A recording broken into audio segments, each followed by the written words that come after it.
మధ్యప్రదేశ్లో ఘోర రోడ్డు ప్రమాదం జరిగింది. మహా కుంభమేళాకు వెళ్లి వస్తుండగా సిహోరా దగ్గర ఏపీకి చెందిన ట్రావెల్ బస్సును ఢీకొట్టింది ట్రక్కు. ప్రమాదంలో 7గురు మృతి చెందారు. పలువురికి తీవ్ర గాయాలు అయ్యాయి. గాయపడిన వారిని స్థానికంగా ఉన్న హాస్పిటల్కు తరలించి చికిత్స అందిస్తున్నారు. ఏపీ నుంచి మహా కుంభమేళాకు వెళ్లి తిరిగి వస్తుండగా ప్రమాదం జరిగింది. రోడ్డుపై వాహనాలను తొలగించి ట్రాఫిక్ ను క్లియర్ చేశారు పోలీసులు.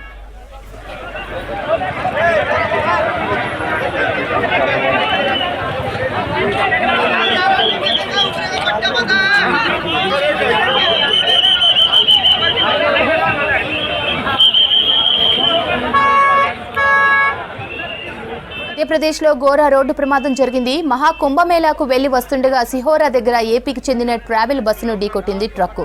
ప్రమాదంలో 7గురు మృతి చెందారు. పలువురికి గాయాలు అయ్యాయి. గాయపడిన వారిని స్థానికంగా ఉన్న హాస్పిటల్కు తరలించి చికిత్స అందిస్తున్నారు. ఏపీ నుంచి మహా కుంభమేళాకు వెళ్లి తిరిగి వస్తుండగా ప్రమాదం జరిగింది. రోడ్డుపై వాహనాలను తొలగించి ట్రాఫిక్ ను క్లియర్ చేశారు పోలీసులు.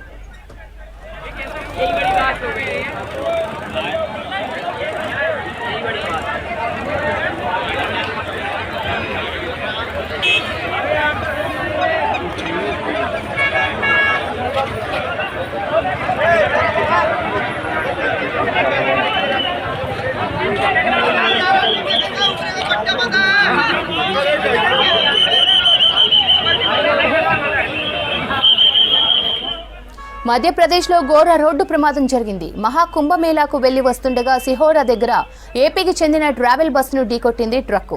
ప్రమాదంలో 7గురు మృతి చెందారు. పలువురికి గాయాలు అయ్యాయి. గాయపడిన వారిని స్థానికంగా ఉన్న హాస్పిటల్కు తరలించి చికిత్స అందిస్తున్నారు. ఏపీ నుంచి మహా కుంభమేళాకు వెళ్లి తిరిగి వస్తుండగా ప్రమాదం జరిగింది. రోడ్డుపై వాహనాలను తొలగించి ట్రాఫిక్ ను క్లియర్ చేశారు పోలీసులు.